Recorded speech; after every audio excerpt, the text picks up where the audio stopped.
بسم الله الرحمن الرحيم الحمد لله رب العالمين والصلاة والسلام على نبينا محمد وعلى آله وأصحابه أجمعين أما بعد فيقول الإمام البخاري رحمه الله تعالى في كتابه الأدب المفرد باب بر من كان يصله أبوه باب بر من كان يصله أبوه.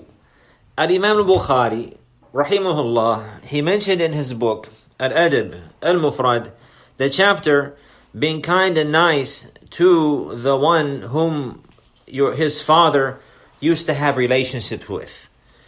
We've seen in our previous class, the author rahimahullah, he mentioned a chapter about being nice and righteous and kind and fulfilling the duty of the parents even after they die. And that was to supplicate for them and to call on Allah on their behalf and to ask Allah to have mercy on them and to forgive them. And this chapter, Al-Bukhari rahimahullah ta'ala, he's clarifying another good noble manner and etiquette that the child can fulfill and seek the pleasure of Allah by way of after the death of the parent, and that is that one will keep relationships with the friends of the parent, the people who the parent was close to, the companions of the father or the mother. They will keep relationships with them, and they will be kind to them. The people that the father used to love and have strong relationships and ties with. And if that's not from their family, it would be from his companions. So if that father died, the child can still do good to his father even after he's dead, obeying Allah by being kind to the parents, now by keeping relationships with the parents' friends and companions and those people that they used to love. Do you understand? The author, he mentioned a narration with his chain to Ibn Umar radiyallahu anhuma. What is his name? Ibn Umar. What is his name? Abdullah. Who is his sister? Who is her husband? MashaAllah, Mubarak, Allah Mubarak. Abdullah ibn Umar. Also, Abdullah ibn Umar, he had two sons. Who are they? Bilal and Salim. Allahumma barik. Radiyallahu an as-sahabati. وَمَنْ تَبِعَهُمْ بِإِحْسَانٍ إِلَى يَوْمِ الدِّينِ. Now, so Abdullah bin Umar, he says, عن رسول الله صلى الله عليه وسلم أنه قال إن أبر البر أن يصل الرجل أهل ود أبيه.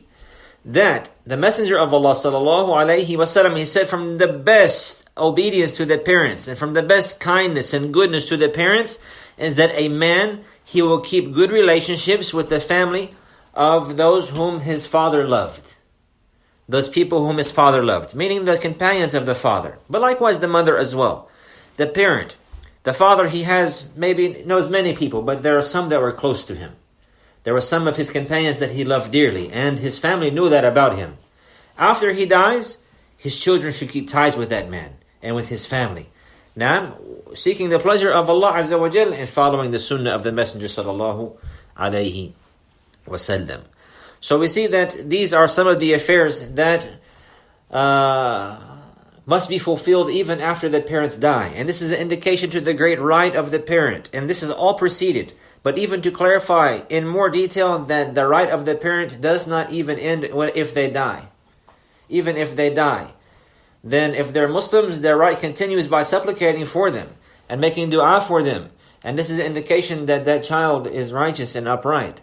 And if somebody hopes to be upright and good, then they should supplicate for their parents while they're alive and after they die. Also from the good and noble manners and from the Al-Aadaab As-Shar'eeah and the legislative etiquettes is that a child would keep relationship and good ties and honor and respect the companions of their parents after they die.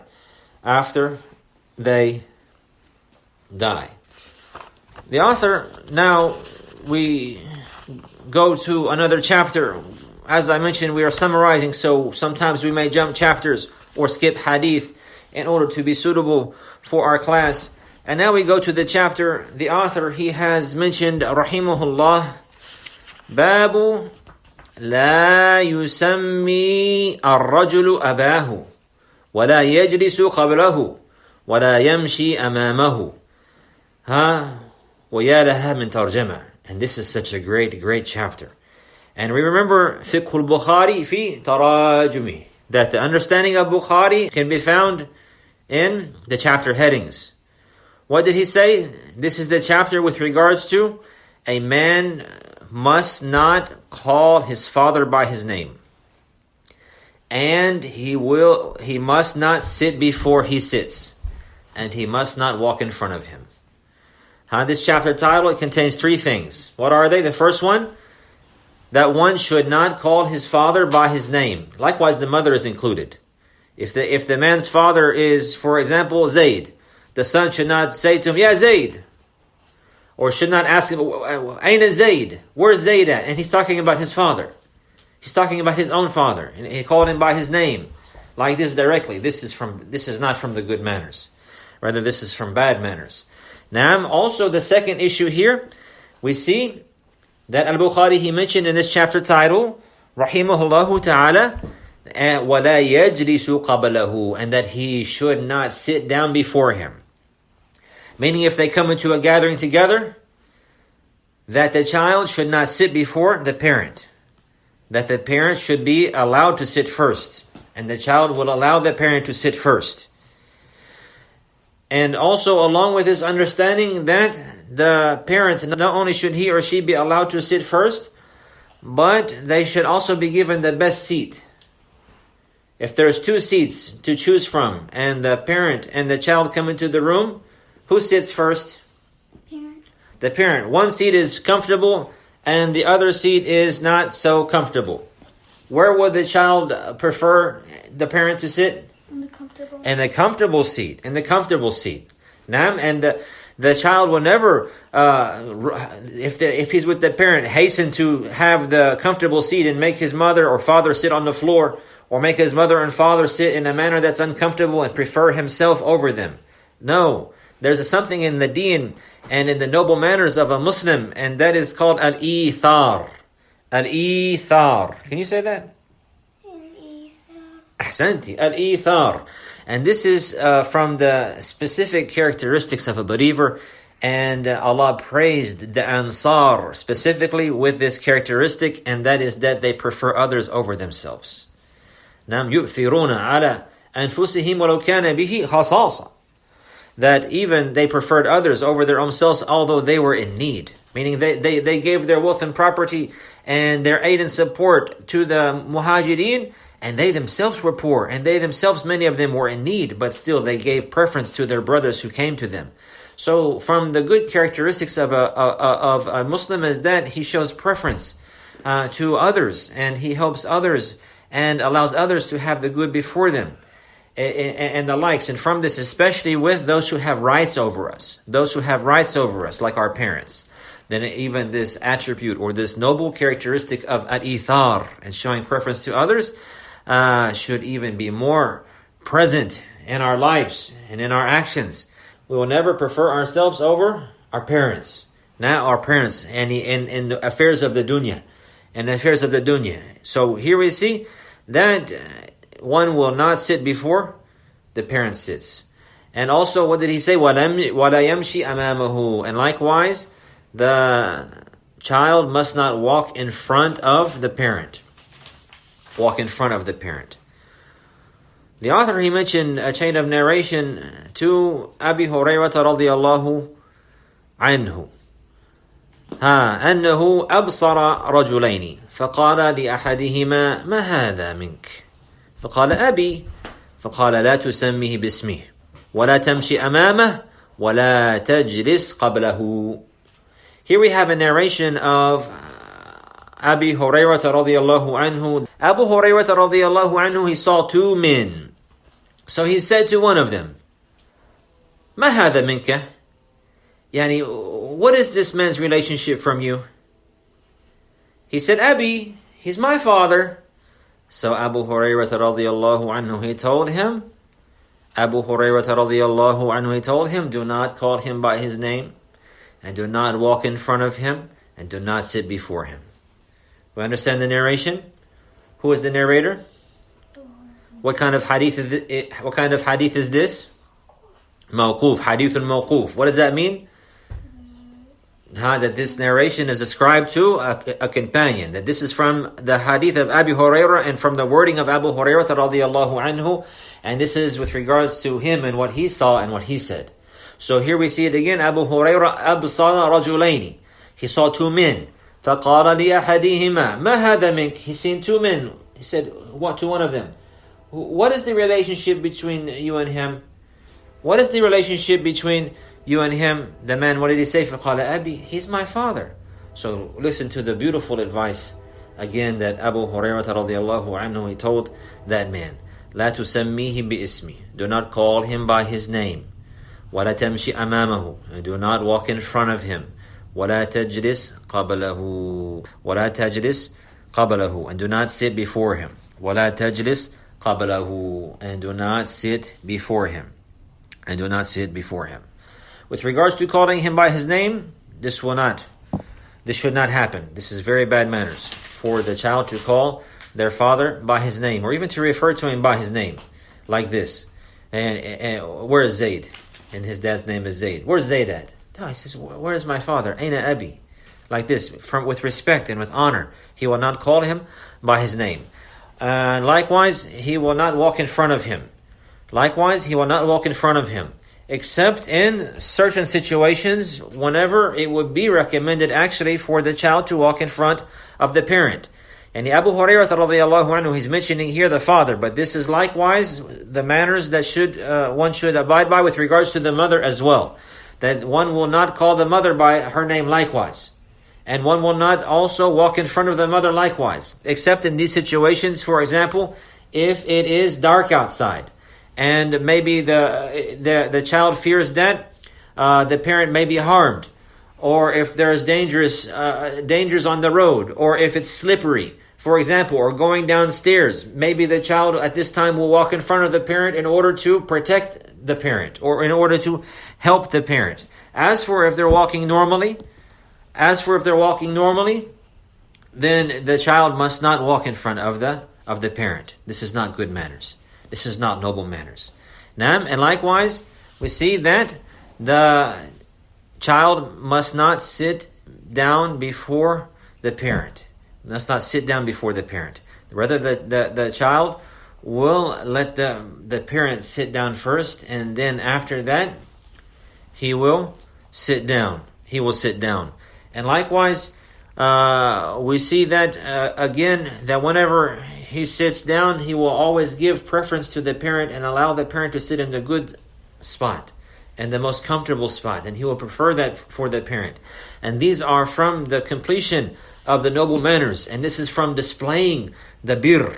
Somebody, whenever the birr, how is the birr going to be displayed? How can the child show how much he loves and respects his parent? What are some of the ways a child could show outwardly his love and respect for the parent?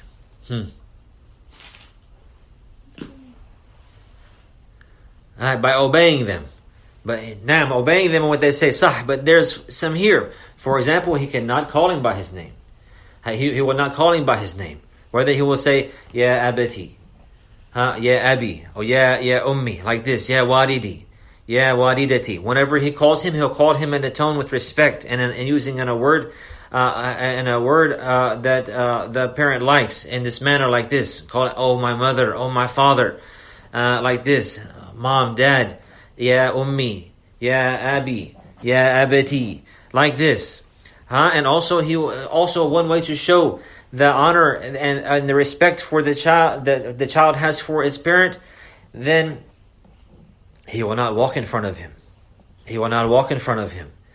And likewise also, any additional with regards to this, going through doorways. The child will hold the doorway for the parent, and he will let the parent go first, and will not go through the doorway first. And especially he will not open the doorway and go through first and let the door fall on the face of the of the parent. Rather, what will happen? The child will open the door for the mother, open the door for the father, wait for them to pass through, and then after that go behind them. This is from the noble and the good manners. This is from the noble and the good manners. And it's been narrated from some of the Salaf, just with regards to going through doors, that the one who was the elder, he goes through first. And some of the Salaf, it's mentioned that two of them will go through the door, or come to a doorway together, and they'll both stop and say, you go first, and say, you go first. No, on the right, you go first. And he'll say to, the other one will say to the other, how old are you? He said, I'm this old. He said, well, okay, then you're older than me, so you go first. Like this. So the elder, he'll go first. In any case, in general. But if it's the parent is going to go first. And the child will hold the door for the parent. This is displaying the honor that the child has, and the love that the child has, and the respect that the child has for the parent. Whether it's the mother or the father. Whether it's the mother or the father. And these are from the noble and the good manners. And this is from the upright way and good deen, in the way of As-Salaf As-Salih. May Allah give us success to apply the knowledge that we learn, and make the knowledge a proof for us and not a proof against us. Al-Imam Bukhari, rahimahullah, he mentioned now, Babu hal yukanni or hal yukni abahu. The chapter here is a question. The chapter, should a man mention his father by his kunya? We see in here, Abu Hurairah radiallahu anhu, he mentioned that you shouldn't call him by his name. Should he mention him by his kunya? We see here now that the author, he mentioned a chain of narration to Ibn Umar radiallahu anhuma. قال لكن أبو حفص عمر قضى. And we see here in this narration that Ibn Umar, he referred to his father as Abu Hafs radiallahu anhuma. So therefore we see that it is permissible for the child to mention his father's name by the kunya. He shouldn't call him by that name. But if he's going to refer to his father, or he's going to mention something about his father to others, then he can mention to him, or he can refer to him by his kunya. He can refer to him by his kunya. Especially if he's going to talk about some affairs that he has done, or to mention some goodness about him, and the likes like this. Naam.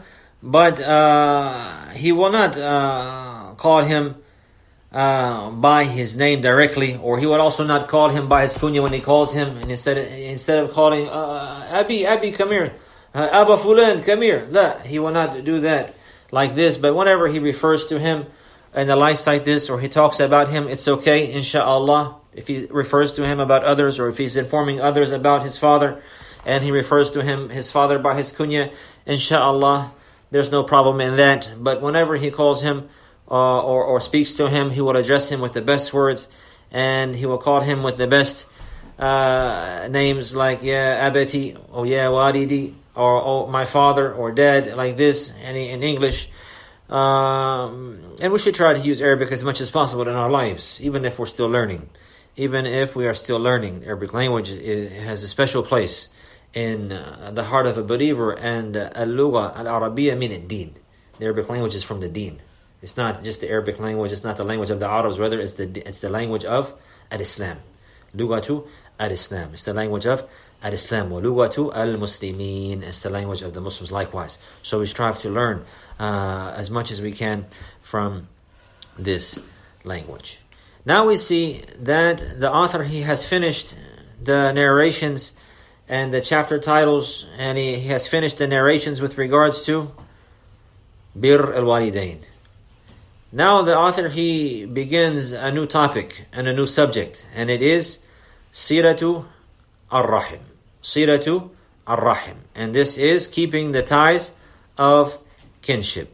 And we close with that today. هذا وصلى الله على نبينا محمد وعلى آله وصحبه وسلم.